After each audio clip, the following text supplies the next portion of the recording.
All right. Good morning. Welcome to another segment of this History of Charlestown, sponsored by the Historical Society of Charlestown. We try to bring back some of the old memories of Charlestown. Like I said, we don't know all of them. I try to tell you this every week we do it. We know the people we have on, their sort of expertise. I don't know their fields, but having them on helps us out. I do know a little about some of them, and especially the subject we're doing today is a subject that I grew up with, and I think almost every boy in this town before the name was changed, so you know where we're going with this. But today's guest is a very special friend of mine. I grew up with him. I had him and his brother, and I grew up with his mother and his father. Him and his father and I worked in the Boston Fire, God rest his soul. But with that, I want to introduce Derek Gallagher, the Executive Director of the Boys and Girls Clubs of Charlestown. Derek, it's a pleasure having you on, Bill. Thank you, as always. I couldn't think of a better guy for the history of this club, because you came through the ranks like I think everybody else did. You were here when you were probably 6, like I was. And give us a little history of yourself first. One of my first memories in life was actually my father bringing me to the doors of where they are right now before the renovation, bringing me into the club. I was 6 years old. I don't know if it was my birthday or right afterwards. And I remember looking up, and there was a woman there. My father signed me up. They went over to the machine, clicked my clay ticket, and I got a ticket at 6 years old. My number was 592. What color was your ticket? Do you remember? They were clay. Ours was like maroon. Yeah, okay, yeah. I know there were black ones going back. There were gray ones, but mine was the maroon. I was 592, and when they changed it, I was 30592. But that's one of my first memories of my life, was joining this club. On the ticket, did you have Group 1? You weren't Group 2 yet? No, they didn't. No, they didn't do any of that. I think we were all lumped together then. But it was, it's one of my first memories, and I like to tell people I feel like I haven't left. I've been here ever since. Come up through the club.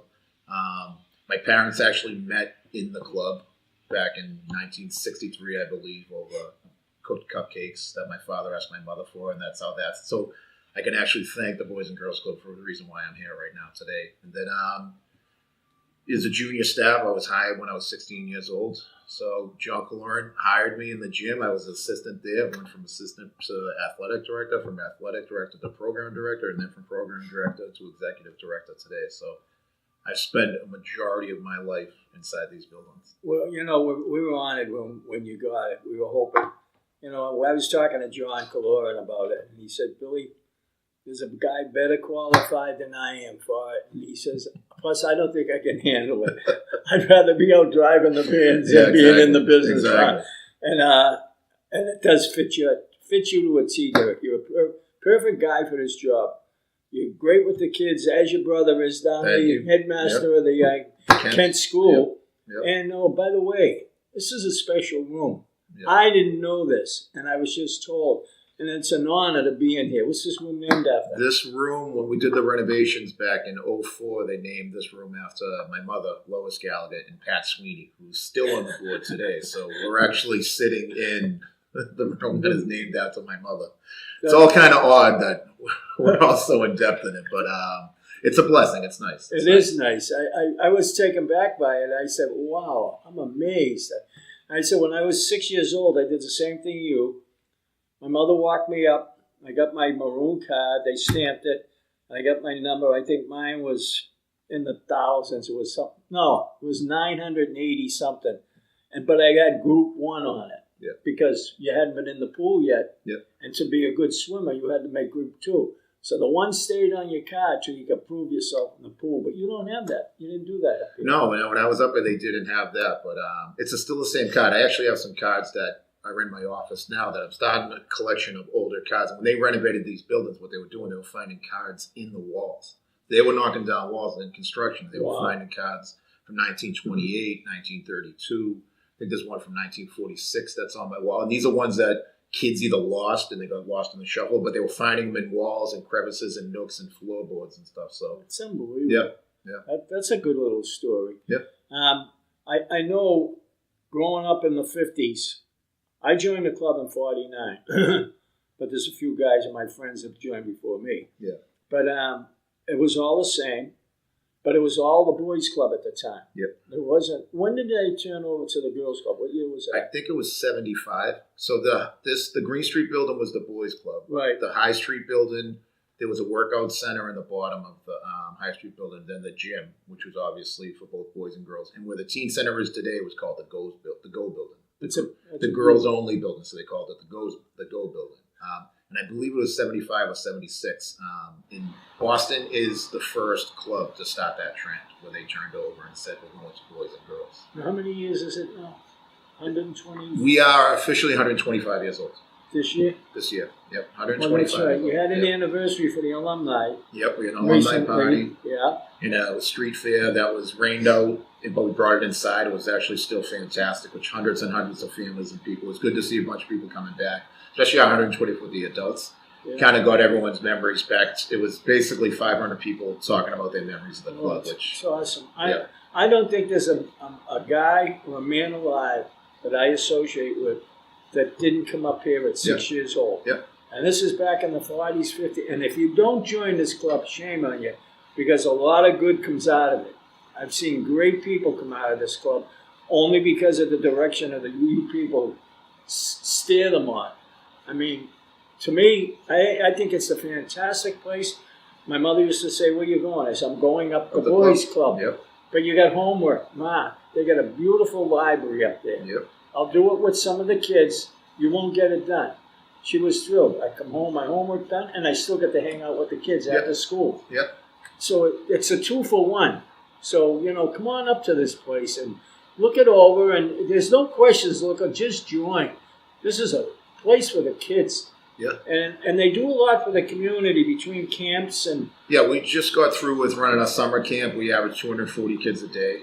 And money is not an issue. We help families on both ends if people need scholarship. We gave $36,000 away this summer in scholarship money in memory of Ryan Morrissey, who was a club member here who passed away tragically a couple of years ago. So, and just for the year, if you want to join from September through the end of June, a 6 to 12-year-old, that's $25.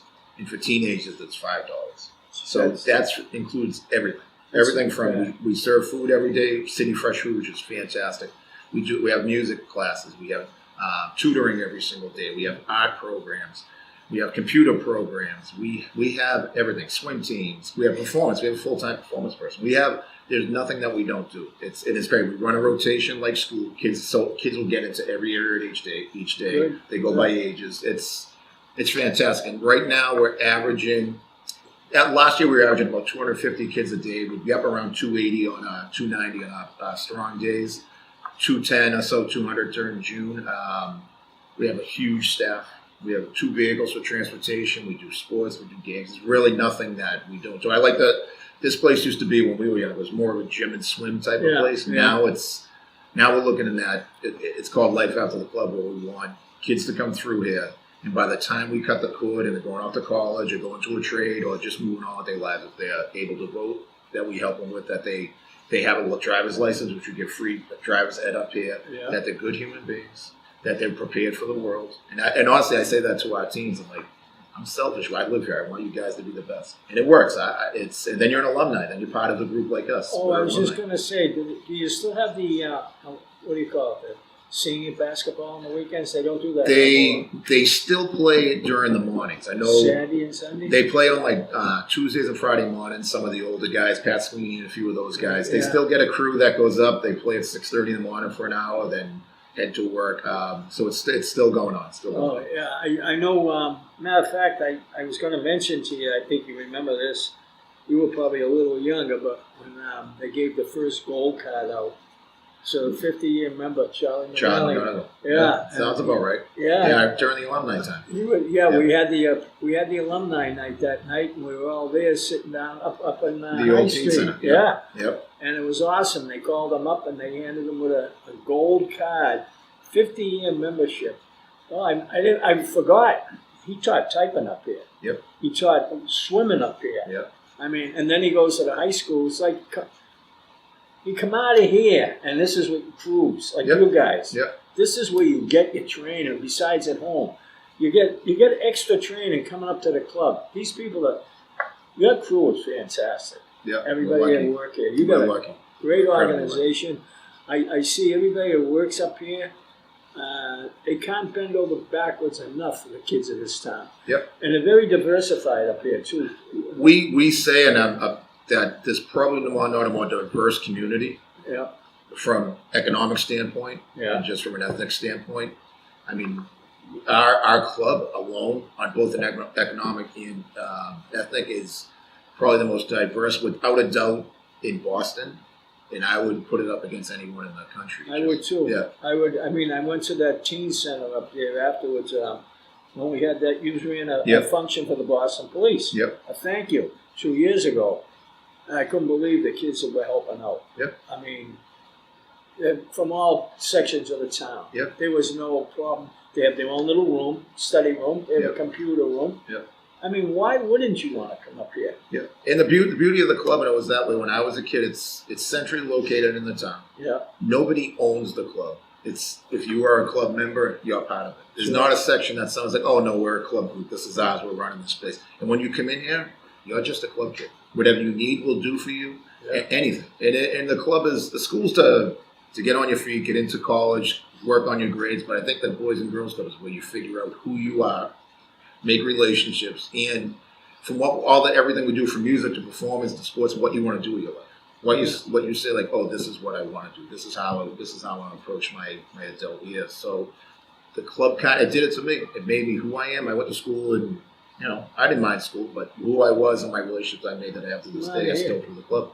That's what I say. It's like a second upbringing when you come to this club. You get it at home, you get it here, and it's a double bubble.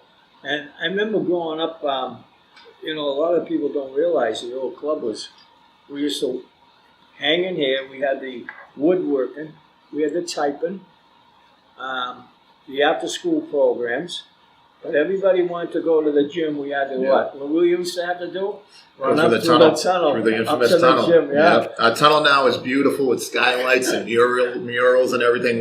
It's not the way I remember it. It was like running through the subway station. You look down, it's like, can I make it? Yep. God Almighty. But now it's beautiful, and it's, we've made the change to it. I say to some of the kids, I go, lucky compared to where we had when we were kids. How was the pool when you were here? Were you still... I love the pool. I think the year I joined was the last year when they went with the whole bathing suit. I was bringing that up. When I was talking to Charlie McGonigal, my brother-in-law, before, I told him we were interviewing Derek, and he said, oh, great. He said, you got to bring up the old pool, Billy, where we used to swim naked. All boys, believe me, all boys. And that was the way the pool was open. Yep. They couldn't have bathing suits, and we couldn't figure out why. But we figured health reasons and stuff like that, whatever, but we never asked. Who cared? We were swimming. Yeah. I had heard a few reasons. One was like if other kids didn't have bathing suits or the cotton with the filters. But, no, that would definitely not fly now. You've got an old picture on the wall. I think it was downstairs. All the kids splashing. Yeah. And they got no bathing, but you can't see it. But it was during the era when there was no bathing suits in the swimming. Yeah. But everybody's splashing, so you can't see. Yeah. So our old pool is now our performance center, and our pool now is in the High Street building basement, which is used nonstop in the summer. Free swim lessons, which is a huge part of our kind of goal every year is how many kids we can make to swim, which is huge. And then we have a swim team, which has 60 some odd kids on it. That's great. We send, I think, 13 members last year to the Nationals in Florida. No cost. So on the club. So kids are lucky, but I will say the community, there are so many people who have come through Charlestown, yourself being one of them, coming through the club. Yeah. People are so good to this club. It's amazing. Any need that we want, people are right there to ask. People are, what can I do? Can I write a check? Can I volunteer? Can I make a connection? So I'm incredibly lucky. It makes my job a lot easier, but it all boils down to the kids are incredible. I like to see a few more people in the town, the new people that come in. I emphasize this even when I used to do Charlestown Live. Yeah. I emphasize that new people want to get involved in the town. This is where you should get involved. Yeah. You've got your young children. You're making a new home. Bring them up here. They're treated like gold. Yeah. It's like home away from home. I enjoyed every minute of it, and I to this day envy the new stuff that you have, because we didn't have it. You know, we just had the typewriter and the woodwork. We thought that was fantastic, and the pool and the gym. And to that point there, we do have a lot of so-called newcomers that have moved to the town, that have had children, that have stuck around, which is fantastic.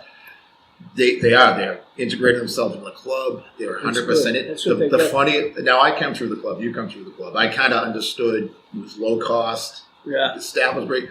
It's kind of funny sometimes go like, parents, and I've had this conversation numerous times, going $25 for the year. We're like, yeah, what's the catch? If you grew up outside the city or someplace, otherwise, it might have been $25 a day to have your son or daughter watching an after-school program. So, and it's fun. It's actually nice to say people are good to us. We have a strong support system for Boys and Girls Clubs of Boston. I'm like, $25 for the year. That's it. We don't ask anything else, and you're soup to nuts. We'll do everything. And and I say I try to emphasize that on the people. I talk to them down on the streets, and they bump into me. It's Billy, how do you get involved? You just join an organization. Yeah. There's so many organizations in this town, and they're all involved. They're entwined together. Everybody works with everybody. And then now, do you have the turnaround kids up here too? Turning around, they rent out the third floor MGH. Right. Sarah and Shannon. Yep. White. Yep. Now you call it Shannon Lundeen. Yeah. So. Yeah, and a lot of those kids are our kids, so they're getting double services, which is nice. If they have an issue or they need something, they can go to us or Sarah, and we talk. We had actually a conversation this morning about what's going on, and you talk to this one, that one. So the nice thing about a nice tight-knit community about this, you kind of on top of everyone, and you want to, if something happens or someone needs something, usually people are in the pipeline of, hey, we have to help out here, or someone needs this. So that's the beauty of living in Charlestown. It's a tight-knit community. How about do the kids from across the street lacrosse come over here at all? Are they mixed in? Yeah, it's a lot of our kids will go over to the lacrosse center, but they're over here too. So that's good. It used to be we talk about numbers and kids saying there'd be kids hanging on the corners and stuff, but that really doesn't happen. Charlestown does have a lot of services. You have Little League, you have baseball, football, cheerleading, lacrosse, soccer, hockey program. You have the working theater. Yeah. There's a lot of stuff going on. So it's not, when I was younger, you either hung on the corner or came to the club. So there are options for kids, but we all see the same group of kids. So when you talk to someone from another organization, you basically, you're checking in on how's this person doing, how's this kid doing, so it's nice. It's nice. Charlestown has a lot of services for a small community. When we have the schoolboys, and we always talk about this is where we got our upbringing besides our home. And you got 300 guys there from old Charlestown, the old schoolboys, and every one of them belong to this club. Yeah. You'd say, "Did you? Oh yeah." Yeah. Were you there? Well, I joined when I was 6, and I got away when I was 12. I figured it was too old for me. I was out of it. I said, "You never grow out of that boys' club." Yeah. And you're in a special club. We do a graduation of our seniors every year. We shut down the High Street building. They get one last night to themselves. We give out shirts that say class of 18, class 17. We get a nice Chinese food dinner. But that's what we tell them. Say, now you're part of a bigger club. There are tens of thousands of people that have come through this club. You're an alumni. You're just like me. You're just like yourself. Yeah. So what it does is you're part of something. They're proud of it. I said, Boston's weird. It's always been a boys and girls club city, and and when you meet someone from Roxbury, from South Boston, Chelsea's part of our organization, Dorchester. It was never what school did you go to. It was always, did you go to the Roxbury club? You know what I mean? Do you remember who worked? Oh, did you go to the Celtic club? Yeah. I remember swimming against you guys, which is unique for a large city to do that. But I love it. People associate themselves with what club they went to as opposed to what school they went to. Yeah, I mean, I see them coming off the tee when they're coming for these games. You have the Hurwitz turn, Nate Hurwitz turn. And what's the other one? The court's named after the basketball. Oh, Denny Borden's name's on the court, but that's the oldest basketball tournament in the world, certified. Yeah. It's still held in that building, the Nate Hurwitz tournament. It's 97 years old. It's 97 years old. Consecutive years. I said, one thing will never stop on my watch is that tournament. I'm not stopping it. You can't stop back at number one. Your whole family's involved in basketball. It's awesome because I said, if you had nothing to do, you found yourself coming out of school, first place you go, you check in your house and you check in up here. That was it. Yep. And it was, you're here from 3 o'clock well, I went to Catholic school, so we got out about 2:45. I was probably up here at 3. Yeah. But you had to be home at 5:30. Whenever I don't remember if they closed the club at supper. We used to close at 5:30 for supper club, and then they open back up at 6. Yep. Yeah, and I'd shoot home Yep. dark Me during too. the winter. Yep. And about 6:15, I'd shoot back Yep. up. Yeah. Yep. I'd had dinner. I'd had dinner with my mother and father, and then I lived on 5th Street right next to you, and I would run right up the street, and I'd be right back up here till 8 o'clock, 9 o'clock. So You should develop some great kids out of this time. Yep. I think one of the an example like you, he looks like a carbon copy. Was at Chris Tucker. Oh, Chris he's working in our He's a our game. phenomenal. Chris is great. He's been up here since he's been 6. I was going to say. He's fantastic. Now he's in college. He's doing college at UMass Boston, and he's working up here, which is fantastic for him. Kids love him, staff loves him, parents love him. So, this place gets in your blood, and it's kind of it's funny. We talk about when our kids go away to college. One of my favorite things, myself, Sharon Fiddler, John, some of the staff that have been here. When they come back from college, for the weekends, usually like Columbus Day weekend on a Friday, they all walk in our building. They don't know anything else. They know when they're home in Charlestown, they walk in the building. And it's fantastic to see them. They tell you, they love school. How's it going? But their body and their mind tells them, I'm in Charlestown. I have to go up the club. Yeah. And we had a thing there. We had to kind of say, all right, we have freshmen and sophomores coming back. We'll let them stick around for a couple of days, although they've moved on. Because they're heartbroken. They're like, I just want to be back at the club. It's fantastic. So and Chris is one of those kids. He goes to school in the mornings, comes up here and works. So it's fantastic. Yeah, don't get me wrong. I didn't single out Chris, but it's just that I know Chris and the whole family. I grew up with his father. Him and I played hockey together. We coached together. Jimbo was my coach. Yeah. Yep. You were my coach. I was going to say. You were my coach too. We're going back, but I'd say I would hardly recommend this place. I was so thrilled when Tom Coots he is sort of like the director of this program for the historical, and he says, Billy, we got to do something on the boys club. I said, I'm in. Yeah, I'm in. Tom's and he a good says, guy too. Yeah. Why don't you do it? You born in the town. I wasn't. You know more. You were a member, and I said, well, I'd love to do it. And then when we mentioned it to John, he said, I ain't going on. You get Derek. Yeah. He says, I'm not going on that thing.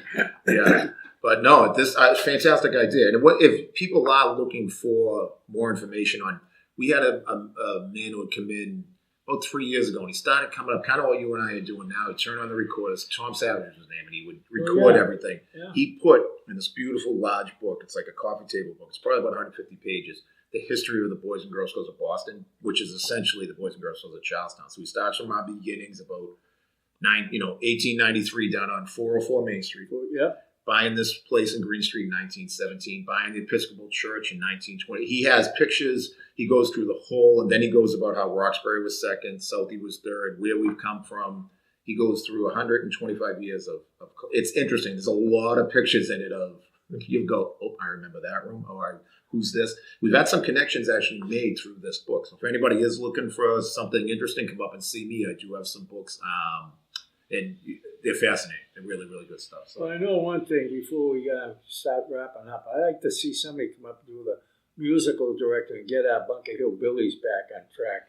Yeah. Except for the old time. They do a great job. Yeah. But it'd be nice to see a rejuvenated Bunker Hill Billies, girls and boys. Yeah. We have 2 bands that play up here now with Anders on Music. They're fantastic. It's funny, man. MGH called the other day about they're everywhere. Yeah. They do such a good job. It's kind of spread out. MGH is running an event, and they want them to play at it. I'm like, the younger kids, they can play 2 songs. They can't be there for 2 hours as the house band. But yeah, it's our music programs. It's not a bad idea. Even doing some kind of tribute to them wouldn't be a bad idea. But and we're actually starting a radio station here, believe it or not. Oh, awesome. Best Celtics and Wick Grossbest gave us some money to start a radio station. That's great. There's really not much that we're not doing up there. So hopefully most of the town does take advantage, and hopefully people are in the system. Anything you want to wrap up with, pal? No, this was great. I'm glad that you got anything new coming up that you'd like to get out there? It's our 125th anniversary, so we had a few celebrations. We are doing our alumni events. We do a Patriots tailgate event every year down at RSM. They're kind enough to give us their room. That's on October 21st against the Bears, which is every year. It's our 16th year doing it. It's about 150. A lot of it's alumni. It's open bar. Yeah. John Moore from the Navy Yard does food for us. So we're doing stuff constantly. We are in the process of looking for new members. We're starting new members in October. Good. So people are looking at it. Swim team starts October 1st. So if you're looking for swim team, all of our travel ball hockey team, which we finally lost a game after 16 years. They hadn't lost in 16 years. We lost a game. No, we lost a game. It was hilarious. It was actually, the pressure was off. We still goof about it. But we run everything, soccer, basketball program, homework help, college club for juniors and seniors. We do college trips. There's really 3D printers, anything to do with computers. So anything you are possible about music I've talked about a few times is a huge program. So anything anybody is possibly looking for, there's a good chance that we do it up here. And if you're an adult without kids, you just want to get involved, we do have a local advisory board. There are ways to contribute. There are ways to volunteer, whether it be just one-on-one as far as working with kids or in a large group. So there's a ton of ways to get involved in the club. And I appreciate you, Billy, coming out. This is catching up. I couldn't wait to, when we planned on, we said, let's put them in the middle of tapings and that. Because it's the oldest program in Charlotte, the oldest building, the oldest association. Yeah. And every family that I know has been involved, and all the new families coming in, I want them to get it. Now, if somebody wants to sign up and join the club in October, how do they go about it? Come up to the Green Street building. You can ask for Mara. You can ask for myself. As of right now, there is not a waiting list, but you have to go through an orientation with our staff and go to an orientation with the children. And it's fantastic. Get involved. Whether you use it 1 day a week, 1 day a month, or you're here 5 days a week. It really is. The great thing about it is we're surrounded by schools, which we do a ton of work with. Yeah. All the principals, Miss Davis, my brother, you're talking about the end, the high school. We work hand in hand with these schools. So it's funny, you end up, a lot of these kids will come from those schools, so they're just taking the relationships from their schools and working on them up here. If they're in classes, they can't have fun. No, the school's not fun, but this is where they work on it. So if you are looking to have a son or daughter, the chances are the second they walk in the door, they're going to know half the kids here. And I've never yet, and this is an exaggeration, know a child that has been like, I don't want to be here. Mom, come get me. Dad, come get me. It's just always been that way. Parents, it's tough. Sometimes you drop a 6-year-old off. We actually asked on a new program this year. We're bringing back a 6-year-old room, which is just strictly for 6-year-olds. We used to have that, the midget room. We used to have Mary Foley ran it years ago. But we're bringing that back this year. So just even if they are 6 years old, they'll have their own private spot. They still can go to the gym and the pool and all that, but they'll have their own spot specifically for them for reading, for games, kind of a quiet space for them. So we think of everything. There's no stone left unturned. We're always trying to improve. What's the age? Age is Derek? 6 to 18. 6 to 18. Yep. So. All right, pal. All right. I'll tell you. I think it's a fantastic. I enjoyed it. There's stuff that you told me I didn't even know. And even though I'm in the town all the time, I hear about it. But I would recommend, like I said, I don't want to keep beating the drum about it, but it's a great organization. All you new people moving in, and you got young kids and they want to get them active, this is the place to come. There's a million things to do up here. And friends, they'll make them in an instant. These young kids, they don't care about anything. They like to make friends.